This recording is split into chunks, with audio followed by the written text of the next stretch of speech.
Hello friends. स्वागत है आपका मेरे इस यूट्यूब चैनल में अकाउंट्स विद सुमित सर। आज हम क्लास 11th के अकाउंटिंग इक्वेशन चैप्टर को करने वाले हैं। तो अकाउंटिंग इक्वेशन जो है ये अकाउंटिंग के डबल एंट्री सिस्टम पे काम करता है। तो आपको ध्यान रखना है, इसका एक फॉर्मूला है जिस पे पूरा चैप्टर बेस है।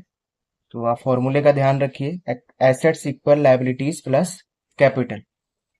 अब इसमें क्या होगा, जैसे जो भी बिजनेस है हमारे, उसके जो टोटल एसेट्स होंगे वो लायबिलिटीज और कैपिटल के बराबर होते हैं। तो जिन्हें नहीं पता वो ध्यान दें। एसेट्स मतलब होता है बिजनेस की प्रॉपर्टी या वो आइटम्स हो सकते हैं जो हमें फ्यूचर में प्रॉफिट कमाने में हेल्प करते हैं या जिनका यूज करके हम प्रॉफिट कमाते हैं बिजनेस में। तो इसके कुछ एग्जांपल हो गए, जैसे कैश हो गया हमारा, furniture, stock, machinery, debtors, bank etcetera. अब आप देखेंगे तो कैश, फर्नीचर, स्टॉक, मशीनरी और बैंक, ये तो खैर आपको पता होगा क्या होता है। डेटर्स जो यहाँ पे ये वाला लिखा हुआ है डेटर्स, इसका मतलब होता है, इस डेटर्स का मतलब होता है कि अगर हम किसी भी पर्सन को माल बेचते हैं वो भी उधार, तो वो पर्सन हमें बाद में पैसा पे करेगा और वो हमारे लिए डेटर्स होता है। तो आप ध्यान रखेंगे इस चीज का। नेक्स्ट है कैपिटल। तो कैपिटल में ऑनर के द्वारा लगाया हुआ जो भी एसेट्स है, यानी कि इनमें से कोई सा आइटम या फिर कैश, इसका जो टोटल अमाउंट है उसको बोलते हैं कैपिटल। जैसे आप देखिए यहाँ पे एग्जांपल है, स्टार्टेड बिजनेस विद कैश ₹1,00,000। यानी कि किसी ने बिजनेस स्टार्ट किया और उसने 1,00,000 रुपए कैश लगाया। इसके साथ ही अगर वो बिजनेस स्टार्ट करते टाइम कैश के साथ साथ कुछ और लगाता है, जैसे कि उसने अपना बैंक बैलेंस यूज किया या फिर अपना कोई फर्नीचर उसका है वो लेके आया या अपनी बिल्डिंग प्रॉपर्टी यूज कर रहा है, कुछ भी कर रहा है, उसका टोटल जो अमाउंट बनेगा उसको बोलेंगे कैपिटल। तो इसका आप ध्यान रखें। अगला है लायबिलिटीज। लायबिलिटीज का मतलब होता है बिजनेस पे जो उधार है या जो मतलब बिजनेस का कर्ज हो गया या बाहर के लोगों के द्वारा जो हमें उधार दिया जाता है, जैसे माल हमें उधार बेचना, सप्लाई देना, या फिर हम किसी से लोन लेते हैं बैंक से या कहीं से। तो वो सारे आइटम्स हमारे लिए लायबिलिटीज होते हैं अकाउंट्स के लैंग्वेज में। अब यहाँ पे इसके एग्जांपल लिखे हैं मैंने, एक बैंक लोन लिखा है और एक है अपना क्रेडिटर्स। देखो आपने जैसे यहाँ पे ये डेटर्स सीखा था, डेटर का मतलब मैंने आपको बताया था कि भाई अगर हम किसी को माल उधार बेचते हैं तो वो पर्सन हमारे लिए डेटर है, वो हमें बाद में पैसा देगा। अब यहाँ पे एक वर्ड लिखा हुआ है क्रेडिटर्स। क्रेडिटर्स क्या है? तो अगर कोई ऐसा पर्सन है जो हमें माल उधार बेच रहा है, जिसको हम बाद में पैसा देने वाले हैं, वो पर्सन हमारे लिए क्रेडिटर्स होता है, जो कि हमारी लायबिलिटीज होती है। तो आप ये ध्यान रखेंगे। इसके साथ अब हम बात करते हैं अकाउंटिंग इक्वेशन के फॉर्मेट की। तो आप देख सकते हो अकाउंटिंग इक्वेशन का फॉर्मेट यहाँ पे बना हुआ है, particulars assets equal liabilities plus capital. जो फॉर्मूला मैंने आपको यहाँ पे ऊपर दिखाया था ये रहा, यही फॉर्मूला मैंने यहाँ लिखा है, आप देख सकते हो। अब आपको कुछ नहीं करना, इसके रिलेटेड एक क्वेश्चन है आगे मैं आपको दिखाऊंगा।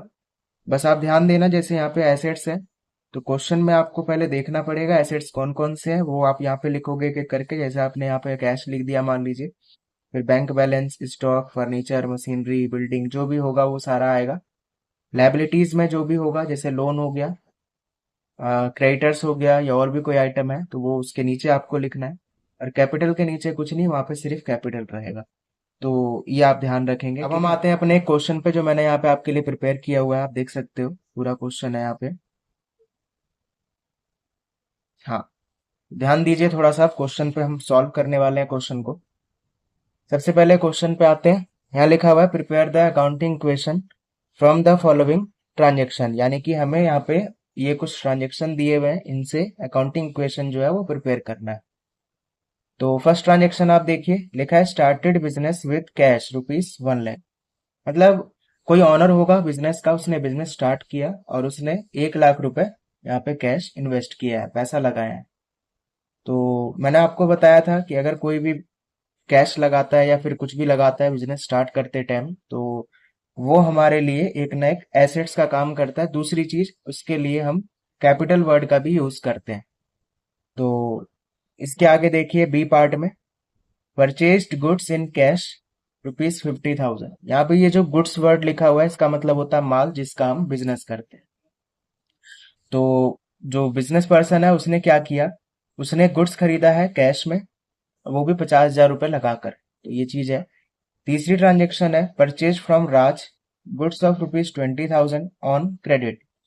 मतलब हमने इस बार माल खरीदा है, गुड्स खरीदा है किसी राज से, और राज नाम हो गया, मतलब जिससे दुकान वाले से हमने माल खरीदा होगा वो राज है, और 20,000 का माल है और हमने ये उधार खरीदा है, यानी क्रेडिट मतलब उधार। ये आप ध्यान रखेंगे। इसके बाद next item fourth, sold goods of ₹5,000 in cash, यानी हमने सोल्ड मतलब माल बेचा है। तो गुड्स बेचा है हमने, कैश में बेचा है, वो भी 5,000 का। तो ये आप रखेंगे। अब देखिए क्या है इसमें, ये इसका फॉर्मेट है पूरा, आपको इसी तरीके से बनाना है, आप देख सकते हो। वही सेम पहले वाला, particulars assets equal liability plus capital. अब क्वेश्चन में जैसा आप लोगों ने पढ़ा, तो मैं आपको बता दूं, अभी तो आपको नहीं पता होगा वैसे। इसमें जो एसेट्स आपको शो हो रहे हैं, जैसे आप कैश देख सकते हो, ये गुड्स है स्टॉक वाला, इसके अकॉर्डिंग आपको लिखना है। देखिए पहला कैश लिखा हुआ है यहाँ पे, दूसरा स्टॉक, स्टॉक मतलब गुड्स होता है। और लायबिलिटी में आप देखेंगे तो यहाँ पे क्रेडिटर्स लिखा हुआ है, क्रेडिटर्स का मतलब वो पर्सन जिससे हमने उधार माल खरीदा है। फिर यहाँ पे कैपिटल हो गया। अब यहाँ पे आप देखो, यहाँ पे ये पर्टिकुलर्स वाली जो साइड है आपके सामने, ये वाली, इसके अंदर हमें यहाँ पे स्टेटमेंट लिखना है। स्टेटमेंट वही होगा जो आपको क्वेश्चन में गिवन होगा। आप चाहो तो अपना खुद बना के भी लिख सकते हो, और नहीं अगर आपको कुछ समझ आ रहा है तो कोई दिक्कत नहीं, जो क्वेश्चन में लिखा हुआ है उसी को आपको यहाँ पे लिख देना है। तो आप देखिए क्या लिखा है, स्टार्टेड बिजनेस विथ कैश ₹1,00,000, वही मैंने यहाँ लिखा है। तो ये लिखने के बाद आप ध्यान देना, आपने कैश लगाया बिजनेस में, और कैश लगाने से मैंने बताया कि कैपिटल भी इंक्रीज होता है। तो यहाँ पे एंट्री होगी, कैश में आपको 1,00,000 प्लस कर देना है, और इसके साथ साथ जो कैपिटल लिखा हुआ है उसमें भी आपको यहाँ पे 1,00,000 रुपए प्लस कर, दोनों में। और कहीं कुछ नहीं आएगा, बाकी में सब जगह आपको जीरो लिखना है इस तरीके से। फिर दूसरी ट्रांजेक्शन आप लिखेंगे जो भी लिखा हुआ था, परचेज गुड्स इन कैश ₹50,000, यानी कि आपने 50,000 रुपए का माल यहाँ पे खरीदा है। अब आप ये समझेंगे कि अगर आप माल खरीदोगे या कुछ भी खरीदोगे तो कैश वहां पे माइनस होगा, कैश डिक्रीज होगा। कैश डिक्रीज होगा, सबसे पहले आपको यहाँ पे कैश में से 50,000 रुपए माइनस करना। कैश माइनस करने के बाद फिर आप ये देखोगे कि आपने खरीदा क्या है। तो आप देखो यहाँ पे आपने गुड्स खरीदा है, गुड्स खरीदा है तो यहाँ पे आपने कैश माइनस किया, स्टॉक में यहाँ पे प्लस हो, यहाँ पे ये स्टॉक है, तो ये प्लस हो गया। अब आप देखो यहाँ पे ये 50,000 माइनस हुआ, ये 50,000 प्लस हुआ, यहाँ पे जो इफेक्ट आया वो बिल्कुल जीरो हो गया, निल हो गया। तो ये अब आगे ना क्रेडिटर में आएगा ना ही कैपिटल में, तो यहाँ कुछ नहीं आएगा। अब इसके बाद जब दो ट्रांजेक्शन आपने लिख दिया तो इनका हम करेंगे टोटल। जैसे 1,00,000 है, 1,00,000 में से 50,000 माइनस करके यहाँ 50,000 आ गया, फिर यहाँ पे ये 50,000, इधर जीरो, इधर 1,00,000। अब ये सारा जोड़ के जैसे अब आप यहाँ पे लिखोगे न्यू इक्वेशन, ये लिखना होता है हर ट्रांजेक्शन के बाद।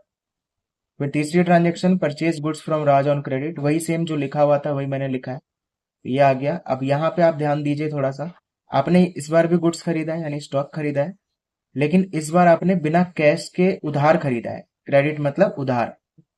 तो आपने गुड्स तो खरीदा है, तो गुड्स में यानी स्टॉक में आपको 20,000 प्लस करना है, लेकिन कैश में कुछ नहीं आएगा क्योंकि आपने कैश नहीं दिया, आपने उधार खरीदा है। और मैंने बताया था अगर उधार किसी से खरीदते हैं तो वहां पे क्रेडिटर हमारा इंक्लूड होता है, वो आ जाएगा। तो यहाँ पे ये रहा लिखा हुआ है, देखो आप क्रेडिटर्स, इस क्रेडिटर में हमें ये 20,000 रुपए यहाँ पे प्लस करना। तो सिंपल है, बस इतना ये हमने कर दिया। कैपिटल में यहाँ पे भी कुछ नहीं आएगा, यहाँ जीरो रहेगा। अब फिर सेम वही एक ट्रांजेक्शन हुआ, अब आपको यहाँ पे टोटल कर देना है। जैसे ये आप 50,000, ये 50 और 20 70 हो गया। बाकी यहाँ पे आप देख सकते हैं। फोर्थ आइटम आप देखो, सोल्ड गुड्स ऑफ, ये था आपका sold goods of 5,000 in cash. तो इस बार हमने कैश में माल को बेचा है। अब आप बेचोगे तो पैसा आएगा, पैसा आएगा तो कैश में आपको 5,000 प्लस करना है, यहाँ पे आप देख सकते हो। और माल बेचा आपने तो गुड्स की वैल्यू कम होगी, आपके पास से माल चला जाएगा। तो ये माल है आपका टोटल 70,000 का, जिसमें से 5,000 का आप बेच रहे हो, तो वो आपको यहाँ पे माइनस कर देना है, माइनस करके बाकी सब जगह जीरो। ठीक है, बस हो गया ये पूरा कंप्लीट। अब आपको यहाँ पे इनका टोटल प्लस माइनस कर देना है। ये जब आप कर दोगे पूरा तो ये आ जाएगा न्यू इक्वेशन, ये क्वेश्चन आपका सॉल्व कंप्लीट। अब आपको अगर इसका एक्सप्लेनेशन देखना है तो आप यहाँ पे देख लीजिए, मैंने लिखा हुआ है सारा। Started business with cash, cash में जो बिजनेस हमने यहाँ पे ये स्टार्ट किया था, इससे क्या होगा, कैश हमारा इंक्रीज होगा और कैपिटल जो वैल्यू है वो भी इंक्रीज होगी, क्योंकि मैंने आपको बताया जब भी ऑनर अगर कुछ भी इन्वेस्ट करता है बिजनेस में तो उसको कैपिटल कहते हैं, वो हमारा इंक्रीज हो जाता है। तो ये है। अब गुड्स परचेज्ड इन कैश, आपने माल खरीदा वो भी कैश में, तो आपको ध्यान देना है, माल खरीदोगे या कुछ भी खरीदोगे तो कैश कम होगा, डिक्रीज होगा, और स्टॉक की वैल्यू इंक्रीज होगी, तो ये लिखा हुआ है। Purchase goods from Raj on credit, आपने राज से माल खरीदा वो भी उधार, स्टॉक डिक्रीज हो रहा है, क्रेडिटर्स इंक्रीज हो रहा है, तो वो मैंने ऊपर शो करके आपको दिखा दिया। चलिए हम आगे समझते हैं कुछ चीजों को थोड़ा सा। चलिए देखिए, अब ये फोर्थ ट्रांजेक्शन था, सोल्ड गुड्स इन कैश 5000, तो हमने यहाँ पे दिखाया है स्टॉक डिक्रीज हो रहा है और कैश हमारा इंक्रीज हो रहा है। तो आई होप आपको सारा कुछ समझ आया होगा। अब एक क्वेश्चन और देखते हैं जिससे आपको थोड़ा सा और कुछ क्लियर हो जाए, ध्यान दीजिए थोड़ा सा। यहाँ पे दूसरा क्वेश्चन है ये रहा, so the accounting question from the following transaction, तो वैसे ही लिखा हुआ है, स्टार्टेड बिजनेस विथ कैश ₹1,00,000, यानी कि आपने दोबारा से मतलब माल 1,00,000 रुपए कैश लगा के बिजनेस स्टार्ट किया। फिर अगली transaction, purchase goods from x on credit, हमने किसी एक्स से इस बार माल खरीदा है और वो उधार, क्रेडिट वही सेम चीज जो पीछे बताया था मैंने, उधार वाली चीज है, आपने एक्स से माल खरीदा है, एक्स हमारा क्रेडिटर्स होगा। परचेज्ड फर्नीचर इन कैश, अब की बार आपने देखो ये फर्नीचर खरीदा, फर्नीचर हमारा एसेट्स होता है, तो ये हमने खरीदा वो भी कैश में, तो ये चीज है। इसके बाद सोल्ड गुड्स कॉस्टिंग, कॉस्टिंग मतलब कीमत, सोल्ड गुड्स कॉस्टिंग ₹5,000, आपने जो माल बेचा है उसकी कीमत है 5,000, ₹4,6,500, यानी आपने वो माल 5,000 का है वो 6500 में बेचा है, तो कैश में बेचा है। और साथ में आपने अगर ये बेचा है तो आपको यहाँ पे आप देख सकते हो 5,000 की चीज 6500 में बेच रहे हो, तो 1500 का यहाँ पे 1500 का प्रॉफिट है। अब अगर 1500 का आपने प्रॉफिट कमाया तो मैं आपको क्वेश्चन में बताऊंगा इसका करेंगे क्या। आगे लिखा है पेड सैलरी टू स्टाफ ₹5,000, मतलब हमने अपने स्टाफ को, एम्प्लॉय को सैलरी पे किया है 5,000, तो ये चीज है। अब आप ध्यान देना क्वेश्चन में कैसे क्या करना है, यहाँ पे आप देख सकते हो ये पूरा फॉर्मेट है वही सेम पहले वाला। तो पर्टिकुलर्स, पहले ऊपर नाम आ गया, फिर particulars assets equal liability plus capital, वही वाला फॉर्मूला है अपना पहले वाला। अब यहाँ पे क्वेश्चन में जब आप करोगे, प्रैक्टिस होगी आपकी, तो आप अपने आप निकाल लोगे कि कहाँ पे हमें क्या लिखना है। तो आप देख सकते हो यहाँ पे सबसे पहले लिखा हुआ है कैश, फिर स्टॉक लिखा है हमने, फिर यहाँ पे लिखा है फर्नीचर, फिर यहाँ पे क्रेडिटर्स है और यहाँ पे साथ में कैपिटल है। फिर वही ट्रांजेक्शन मैंने आपको बताया कैसे लिखते हैं, तो वो स्टेटमेंट लिखा मैंने, उसको लिख के आपने बिजनेस स्टार्ट किया है कैश में 1,00,000 लगा के, तो कैश में 1,00,000 रुपए प्लस होगा, और प्लस आपका बाकी सब में यहाँ पे जीरो रहेगा, या कैपिटल वाले में 1,00,000 रुपए प्लस करना है, तो ये चीज हो गया, आपको समझाया था मैंने अभी। परचेज गुड्स फ्रॉम एक्स, आपने एक्स कोई है, ये पर्सन है आपका कोई, और इससे आपने क्रेडिट पे माल खरीदा है वो भी 10,000 का, तो क्रेडिट मतलब उधार, आपने माल खरीद लिया उधार, तो उधार माल खरीदोगे तो कैश पे कोई इफेक्ट नहीं आएगा, कैश में रहेगा जीरो। स्टॉक की वैल्यू यहाँ पे 10,000 से इंक्रीज हो जाएगी, माल आएगा आपके पास, और यहाँ पे फर्नीचर जीरो। क्रेडिटर्स की वैल्यू पे यहाँ पे 10,000 रुपए आपको प्लस करना है क्योंकि ये उधार होता है, ये हो गया, और यहाँ जीरो, फिर सेम वही जैसे बताया था वो प्लस कर देंगे सारा।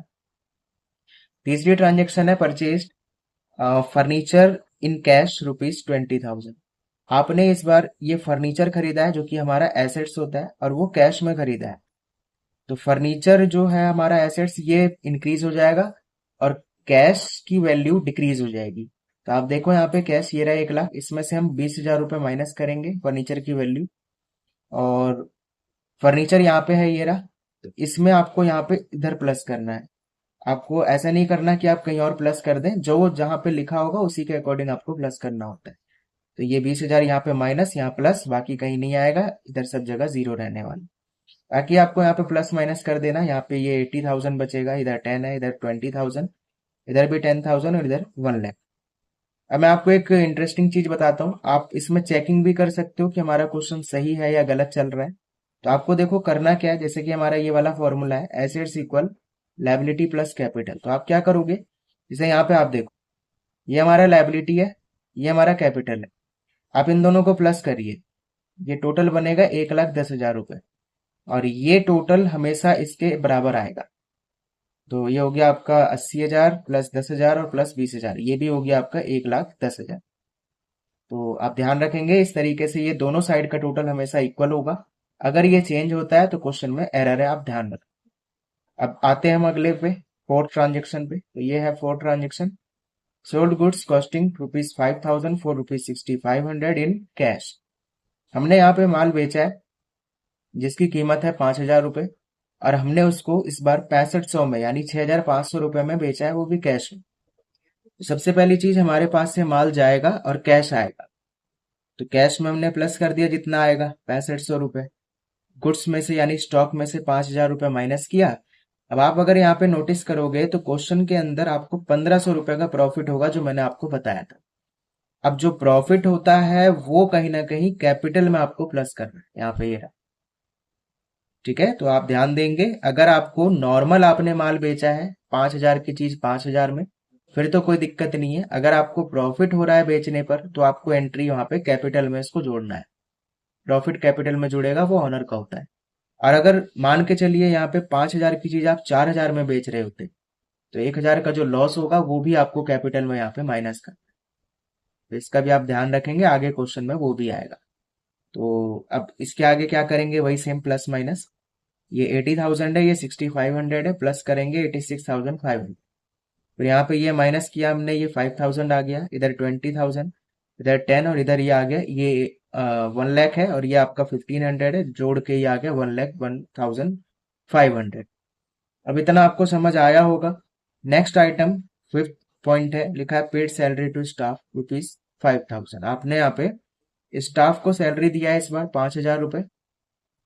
तो याद रखना, देखो यहाँ पे तो स्टाफ है, लेकिन कई बार क्वेश्चन में ऐसा कुछ दिया होगा कि आपने कोई दूसरा एक्सपेंस पे किया है, जैसे रेंट हो गया, इंटरेस्ट हो गया, या कोई भी आइटम आप पे अगर करोगे, तो वहां पे आपका सबसे पहली चीज तो कैश माइनस होगा पेमेंट से। और आपने ये ध्यान दीजिए कि कोई भी अलग से ना एसेट्स खरीदा है, ना ही कोई लायबिलिटी का कुछ यहाँ पे रोल है। तो आपको ध्यान देना है, जो भी एक्सपेंस आप पे करोगे उसकी एंट्री एक तो कैश में होगी माइनस, और दूसरा कैश माइनस होने से, कैश कम होने से, जो कि कैपिटल में इंक्लूड होता है, तो कैश माइनस होने से कैपिटल भी अपने आप कम हो जाएगा। इतना आप ध्यान देंगे। अब यहाँ से आपको प्लस कर देना है सारा जो भी है। तो ये माइनस करेंगे आप 81,500, ये आ गया 5,000, 20,000, 10,000, और ये जो अमाउंट है इसमें से ये वाला माइनस करेंगे तो 96,500। तो ये है आपका अकाउंटिंग इक्वेशन का टाइप 1। अब हम कल जो है वो इसके आगे वाला पार्ट टाइप 2 इसको करेंगे, तो आप इसको देखेंगे। पहले आप इसको पूरा एक बार आपको रिपीट करना है अच्छे से, और फिर आप अगले दिन दूसरी वीडियो आप देख सकते।